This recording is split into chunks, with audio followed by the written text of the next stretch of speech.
These days, kids using the internet safely is seemingly more important than ever before. Now a book is teaching parents and kids how to do so. And with more on that book, we're joined by co-founder of that random agency, John Patterson. Thanks for coming in, John. Yeah, thanks for having me. So first off, give us an idea how this book came about. Obviously, your wife is the author of this. Yeah, so my wife and business partner is the author. This was an experiment for us. You know, as a marketing agency, we wanted to learn how to use AI.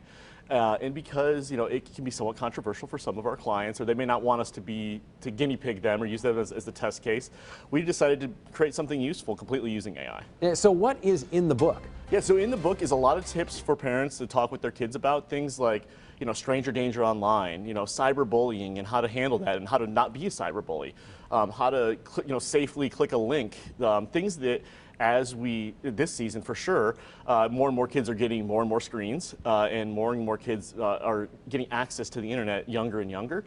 This can be a great tool to help have that conversation with them really early in the process. Yeah, screens are everywhere. Internet safety is so important now. Sammy, I assume, is taking the kids through this journey. What are some of the tips? Give us a tip or two that Sammy would have for the kids. Yeah, I mean, stuff that may seem common sense, but may not be if you're not native to the internet or you don't live on the internet like we do. Things like, if you get a message from a stranger, don't respond. Tell an adult.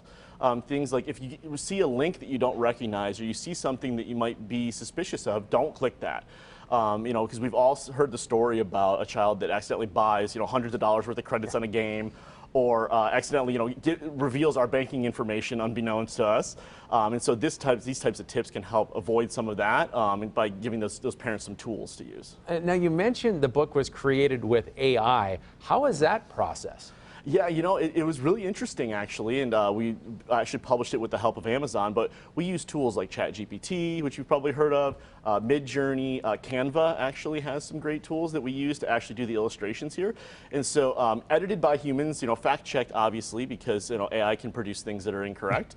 But we're not authors, we're not in the business necessarily of creating books, but we thought this was a useful tool and a good way for us to get some experience in what AI can do now. So would it be fair to say that AI kind of gave you a rough outline and then you guys had refined it a little?